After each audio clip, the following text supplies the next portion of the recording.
മലയാള സിനിമയിലെ ഏറ്റവും അവിസ്മരണീയമായ ആക്ഷൻ താരങ്ങളിൽ ഒരാളായ ജയൻ, ആദ്യകാല ജീവിതവും പശ്ചാത്തലവും 1939 ജൂലൈ 25 പഴയ തിരുവിതാംകൂർ രാജ്യത്തിലെ, ഇപ്പോൾ കേരളം, കൊല്ലത്ത് ജനിച്ചു.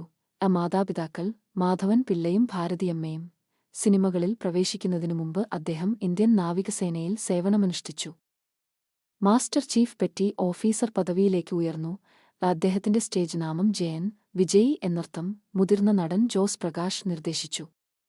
അദ്ദേഹത്തിന്റെ ജനനനാമം കൃഷ്ണൻ നായർ എന്നായിരുന്നു. ചലച്ചിത്ര ജീവിതം സജീവ വർഷങ്ങൾ 1972 മുതൽ 1980 വരെ. അരങ്ങേറ്റ ചിത്രം ശാപമോക്ഷം 1974. ആദ്യകാല വേഷങ്ങൾ പലപ്പോഴും നെഗറ്റീവ് അല്ലെങ്കിൽ സപ്പോർട്ടിംഗ്, അതിൽ കയറുകയോ യുദ്ധം ചെയ്യുകയോ ചെയ്യുന്നതായിരുന്നു ആ സ്റ്റണ്ട്. മറ്റൊരു ടേക്ക് ദുരന്തകരമായ ബന്ധം കാരണം ഓർമ്മിക്കപ്പെടുന്നു.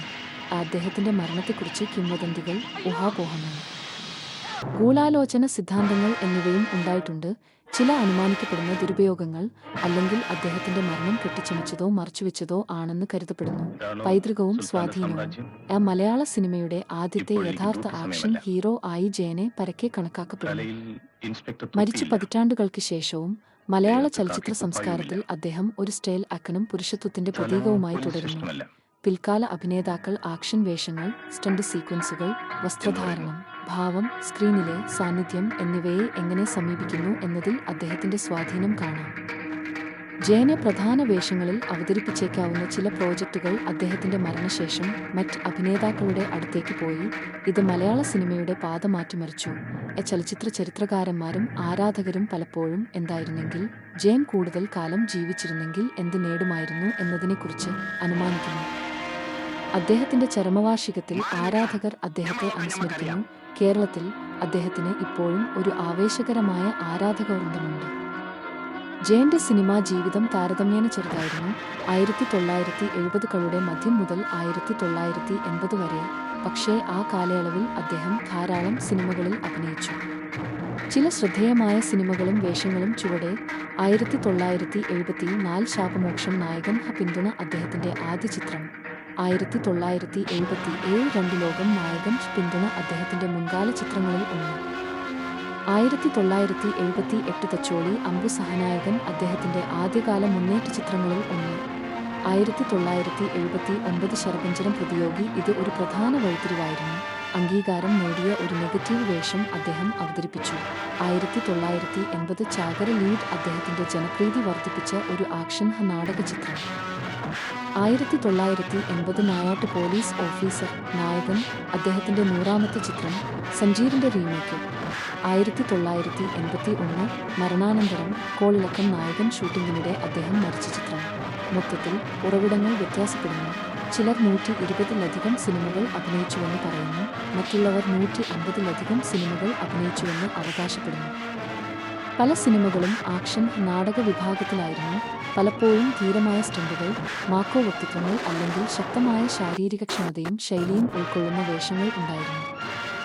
കരിയർ നാഴികക്കല്ലുകളും ഹൈലൈറ്റുകളും. നാവികസേനയിൽ നിന്ന് പുറത്തുപോയ ശേഷം അദ്ദേഹം 16 വർഷം സേവനമനുഷ്ഠിച്ചു. അദ്ദേഹം ക്രമേണ സിനിമയിലേക്ക് പ്രവേശിച്ചു. തുടക്കത്തിൽ ചെറിയ സപ്പോർട്ടിംഗ് വേഷങ്ങൾ ചെയ്തു. സ്റ്റണ്ട് ഡബിൾ ഒരിക്കലും ഉപയോഗിക്കാത്തതിന് അദ്ദേഹം പ്രശസ്തനായിരുന്നു. സ്വന്തം സ്റ്റണ്ടുകൾ അവതരിപ്പിക്കണമെന്ന് അദ്ദേഹം നിർബന്ധിച്ചു, വളരെ അപകടസാധ്യതയുള്ളവ പോലും. അദ്ദേഹത്തിന്റെ സംഭാഷണ അവതരണം, ശരീരഭാഷ, പുരുഷ പ്രതിച്ഛായ, കരിഷ്മ എന്നിവ അദ്ദേഹത്തെ വേറിട്ടു നിർത്തി. ശരപഞ്ചരം എന്ന സിനിമ അദ്ദേഹത്തിന്റെ വളർച്ചയിൽ നിർണായകമായിരുന്നു. അദ്ദേഹത്തിന്റെ നെഗറ്റീവ് വേഷം വളരെയധികം ശ്രദ്ധ നേടി. നായാട്ട് 1980 പലപ്പോഴും ഒരു നാഴികക്കല്ലായി പരാമർശിക്കപ്പെടുന്നു. അത് അദ്ദേഹത്തിന്റെ 100ാമത്തെ ചിത്രമായിരുന്നു. കൂടാതെ അദ്ദേഹത്തിന്റെ പ്രധാന ബോക്സ് ഓഫീസ് വിജയങ്ങളിൽ ഒന്നായിരുന്നു. അദ്ദേഹത്തിന്റെ മരണസമയത്ത് നിർമ്മാണത്തിന്റെയോ ആസൂത്രണത്തിന്റെയോ വിവിധ ഘട്ടങ്ങളിലായിരുന്നു നിരവധി സിനിമകൾ ഉണ്ടായിരുന്നു. അദ്ദേഹത്തിന്റെ മരണശേഷം ചില സിനിമകൾ മരണാനന്തരം പുറത്തിറങ്ങി അല്ലെങ്കിൽ സൃഷ്ടിപരമായ മാറ്റങ്ങളോടെ പൂർത്തിയാക്കി. കരിയർ നാഴികക്കല്ലുകളും ഹൈലൈറ്റുകളും. നാവികസേനയിൽ നിന്ന് പുറത്തുപോയ ശേഷം അദ്ദേഹം 16 വർഷം സേവനമനുഷ്ഠിച്ചു. അദ്ദേഹം ക്രമേണ സിനിമയിലേക്ക് പ്രവേശിച്ചു. തുടക്കത്തിൽ ചെറിയ സപ്പോർട്ടിംഗ് വേഷങ്ങൾ ചെയ്തു. സ്റ്റണ്ട് ഡബിൾ ഒരിക്കലും ഉപയോഗിക്കാത്തതിന് അദ്ദേഹം പ്രശസ്തനായിരുന്നു. സ്വന്തം സ്റ്റണ്ടുകൾ അവതരിപ്പിക്കണമെന്ന് അദ്ദേഹം നിർബന്ധിച്ചു. വളരെ അപകട സാധ്യതയുള്ളവ പോലെ. അദ്ദേഹത്തിന്റെ സംഭാഷണ അവതരണം, ശരീരഭാഷ, പുരുഷ പ്രതിച്ഛായ, കരിഷ്മ എന്നിവ അദ്ദേഹത്തെ വേറിട്ടു നിർത്തി.